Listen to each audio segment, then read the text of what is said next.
A lot of people fucking hate this film, and I understand why.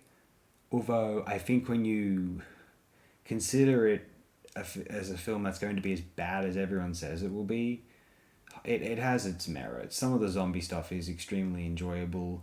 The whole thing of the big daddy zombie leading them, it is a bit of a silly visual. Like just him roaring like that, like that's just it's just unusual. And I just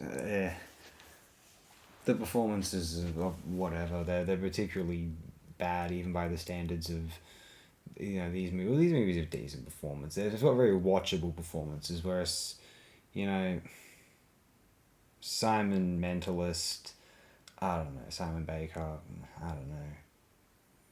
John Leguizamo and Dennis Hopper are experienced actors, but I mean Dennis Hopper's usually watchable, and even here Dennis Hopper was just kind of not very dull. I don't know.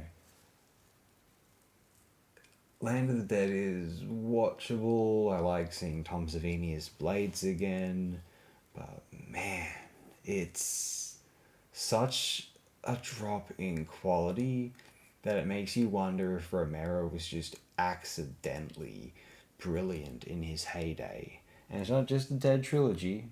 Martin's brilliant. Crazies is something of a masterpiece too, I might argue. And Creepshow was amazing. Night Riders isn't bad, hey? That's a long fucking movie though. Look, Land of the Dead, it could have been worse.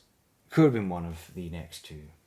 I started Diary, kind of skimmed through it, wasn't interested.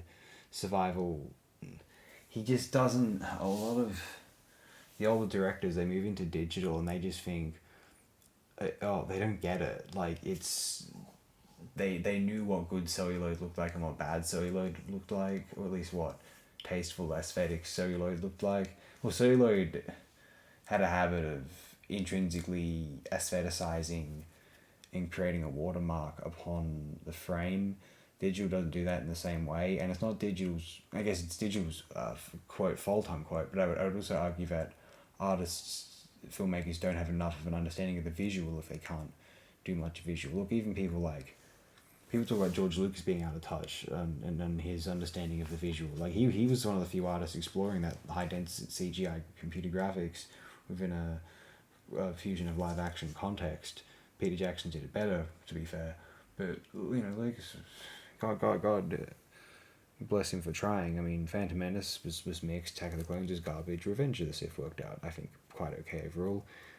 But we're moving on. And as far as these directors go, Romero, like Carpenter, I think, and certainly Hooper, they really never grasped, and Argento, geez, the potentiality of 21st century digital cinema, sadly. I wish they had.